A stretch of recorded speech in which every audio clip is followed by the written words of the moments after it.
जिन लोगों को सम्मान अपमान से, अच्छा बुरा से बहुत फर्क पड़ता है, उनके लिए कबीर साहब कहते हैं कि गारी ही सो उपजे कलह कष्ट और भींच, हारी चले सो साधु हैं लागी चले तो नीच।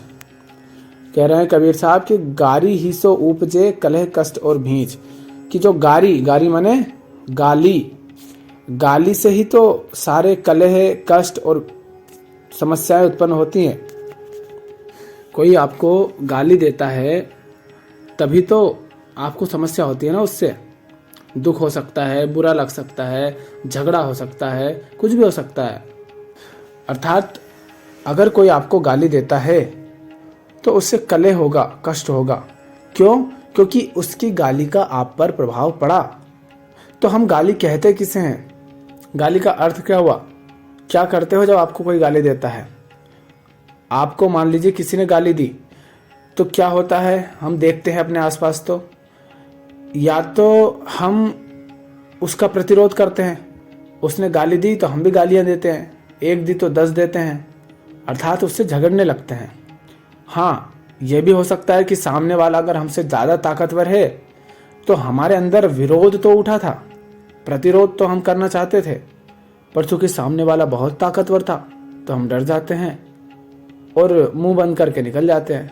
तो ये जो व्यक्ति है जो या तो गाली देता है जब सामने कोई कमज़ोर होता है या बराबरी का होता है, या फिर गाली देने वाला व्यक्ति अगर ताकतवर है तो चुपचाप चला जाता है। तो चाहे ये चुपचाप चला जाए या गालियां दे, चाहे लड़े या ना लड़े, फ़र्क तो इसको पड़ा है ना।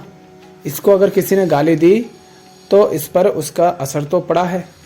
तो गाली का अर्थ क्या हुआ कि हमने एक छवि बना ली है अपने खुद के बारे में, और जिस व्यक्ति से हम बात करने जा रहे हैं या जिस व्यक्ति से हमारा संपर्क हो रहा है उसके बारे में हम एक छवि बना लेते हैं कि ऐसा ऐसा है, और उस छवि के अलावा अगर कुछ नया होता है तो हमें वो ठेस पहुंचाता है।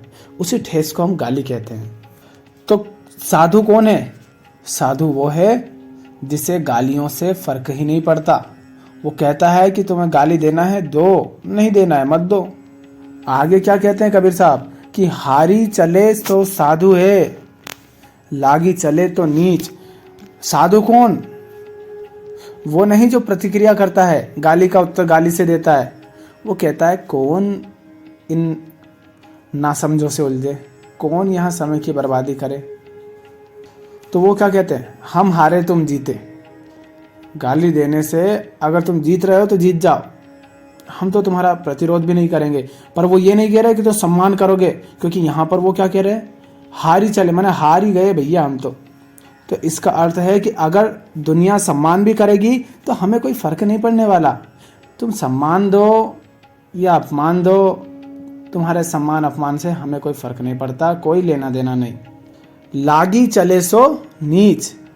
अगर दुनिया तुम्हें, तुम्हारा अपमान करती है, तुम्हें गालियां देती है, तुम्हें बुरा भला बोलती है और तुम पर उसका प्रभाव पड़ जाता है तो भी तुम नीच हो, और दुनिया तुम्हारा सम्मान करती है, तुम्हारी बड़ाई करती है, तुम्हें चने के झाड़ पर बैठा देती है तो तुम बड़े फूल जाते हो, तो ऐसे व्यक्ति को भी नीच कहते हैं। जो कोई भी दुनिया के द्वारा दिए गए मान या अपमान से प्रभावित होता है, दुनिया जिस भी तरीके से आपको प्रभावित कर देती है, आप पर असर डाल देती है, आपको झंझोड़ देती है, जिस भी तरह से दुनिया आपके मन में घुस जाती है, अगर दुनिया आपको छू जाती है तो आप नीच हुए। साधु तो वो है जो ना तो दुनिया के सम्मान से कोई संबंध रखता है ना दुनिया के अपमान से। तुमने वो कहानी सुनी होगी अंगुलीमाल की। तो अंगुलीमाल पहले तो डाकू था, हर किसी को मारता और उसकी अंगुली काट के अपने गले में माला बनाकर पहन लेता था। तो बुद्ध से वो जब मिला, बुद्ध जब उसके पास आए तो वो बुद्ध का भिक्षु हो गया। अब जिस गांव के अनेक लोगों को उसने मारा था, अंगुलीमाल उसी गांव में भिक्षा लेने के लिए जाता है।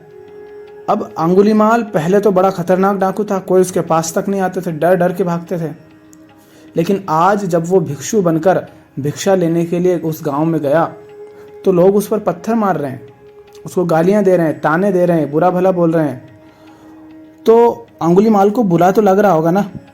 अगर एक वो अभी वास्तव में भिक्षु नहीं बना है, वास्तव में अगर वो साधु नहीं हुआ है, तो अंगुलीमाल को बुरा लगेगा। उनकी गालियों का, उनके पत्थर का चोट तो साधु को भी लगेगी, खून निकलेगा तो दर्द तो होगा, पर बुरा मन को ठेस लग रही है नहीं लग रही है, ये निर्भर करेगा कि तुम साधु हो या नहीं हो। तो अंगुलीमाल को जब गालियां दी जा रही है, पत्थर मारे जा रहे हैं, तो उसको बुरा लग रहा है या नहीं लग रहा है, ये इस पर निर्भर करेगा कि वो अभी भिक्षु हुआ है या नहीं हुआ है। तो अंगुलीमाल को जब पत्थर मारे जा रहे हैं, गालियां दी जा रही है, तब भी उसे बुरा नहीं लग रहा है। वो देख रहा है कि ये दुनिया तो ऐसी ही है, क्योंकि आज तक जब मैं इनको मारता था तो मेरे डर से भागते थे। आज जब मैं भोला भाला हो गया हूँ तो भी ये दुनिया पत्थर ही मारती है, ये ऐसी ही है। तो इस दुनिया से कोई लेना देना नहीं है। इसी के विपरीत अगर वो लोग उस अंगुलीमाल की बड़ी सम्मान करने लग जाए कि वाह तुम तो भिक्षु हो गए, तुमने डाकू अब नहीं रहे, गलत काम छोड़ दिए, इसको खूब फुलाए, खूब मान सम्मान दे। और अगर अंगुलीमाल बहुत खुश हो जाए कि हाँ भाई मैं सुधर गया हूँ, ठीक हो गया हूँ, बड़ा खुश हो जाए, तो भी ये साधु नहीं हुआ। क्यों? क्योंकि अभी ये संसार के अच्छे बुरे से, संसार के मान अपमान से प्रभावित हो रहा है। तो साधु कौन? वो जो ना तो मान से प्रभावित हो ना अपमान से प्रभावित हो, जो कह दे कि हमें तो तुमसे उलझना ही नहीं, अपना सम्मान खुद रखो, अपना अपमान भी खुद रखो। तुम गालियां दोगे हम स्वीकार ही नहीं करेंगे, तुम सम्मान दोगे वो भी हम स्वीकार नहीं करेंगे। स्वीकार नहीं करेंगे क्या? हम उसको महत्व ही नहीं देंगे। सम्मान किया तो किया, नहीं किया तो नहीं किया, हम कोई उसके लिए भीख नहीं मांगेंगे। तुमने अपमान किया तो किया, नहीं किया तो नहीं किया, हम कोई उसके लिए तुम्हें वापस गालियां तो देंगे नहीं कि हमें सम्मान दो। तो कबीर साहब साधु की और एक नकली साधु की मान लो अंतर बता रहे हैं कि जो व्यक्ति अपने आप को साधु कहता है पर जिसे संसार के मान अपमान से बहुत फर्क पड़ता है, संसार उसकी बड़ाई कर दे तो बड़ा फूल जाता है, और अपमान जरा सा कर दे तो बड़ा क्रोधित हो जाता है, आग बबूला हो जाता है, हिंसा करने लगता है।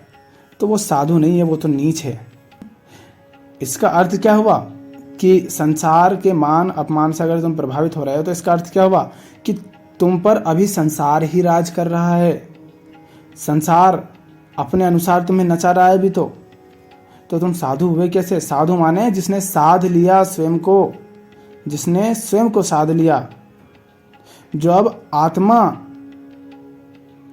से संचालित हो रहा है, सत्य से संचालित हो रहा है, प्रेम से संचालित हो रहा है, वो साधु हुआ। और तुम अगर संसार से संचालित हो रहे हो, संसार ही तुम पर राज कर रहा है, तो तुम काहे के साधु? तो यही हमसे कबीर साहब कह रहे हैं कि संसार के मान अपमान से इतना मुंह मत लगाओ, ये दुनिया ऐसी ही है, कभी अपमान करेगी कभी सम्मान करेगी, तुम उससे ज़्यादा वास्ता मत रखना, वरना कभी मुक्त नहीं हो पाओगे। मुक्त तुम तभी हो जब तुम आसमान की तरह हो जाओ कि चाहे कोई कितने ही पत्थर मारे तुम्हें चोट ही ना लगे, चाहे कोई फूल फेंके तो भी तुम पर चोट ना लगे, और कोई तुम पर पत्थर फेंके तो भी तुम पर चोट ना लगे। तुम अनछुए ही रह जाओ, जो चलता हो बाहर बाहर चलता रहे, तुम अप्रभावित रह जाओ। आसमान की तरह जब विशाल तुम हो जाते हो, तब संसार अगर तुम पर थूकता है तो थूक वापस संसार के ऊपर ही आकर गिरता है। संसार पत्थर मारेगा तो पत्थर आकर उसी के सर पे गिरेगा। आसमान की तरह हो जाने को ही साधु कहते हैं, जो बस जीता है अपनी मौज में, प्रेम में, आनंद में।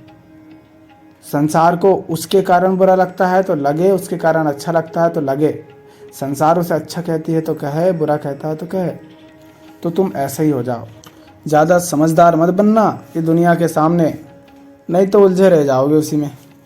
उसे समझाने जाओगे तो तुम्हें भी उलझा लेगी। अगर दुनिया तुम्हें पागल कहे तो ठीक, हम पागल ही सही, इसीलिए तो हमें फ़र्क नहीं पड़ता तुमसे। तो इस दुनिया में अगर खुल के जीना चाहते हो, मुक्त रहना चाहते हो, तो दुनिया के लिए तो पागल ही हो जाओ, क्योंकि ये दुनिया समझदारों को छेड़ती बहुत है, पागलों से ही दूर रहती है, उनके पास नहीं आती। पागलों के पास तो वही आता है जो खुद पागल हो या फिर जो प्रेमी हो। तो जो वास्तव में प्रेमी होगा वो तुम्हारे पास खुद आ जाएगा। ये दुनिया तो बस समझदारों के पास जाती है, बुद्धिजीवियों के पास। तो तुम्हें अगर मुक्त जीना है तो इनकी नज़रों में तो पागल ही हो जाओ। फिर तुम्हें इनसे छुटकारा पाने के लिए कुछ करना नहीं पड़ेगा, ये खुद तुमसे छूट जाएंगे, ये खुद हट जाएंगे। क्योंकि इनका अहंकार स्वीकार ही नहीं करेगा कि मैं किसी पागल के साथ रहता हूँ।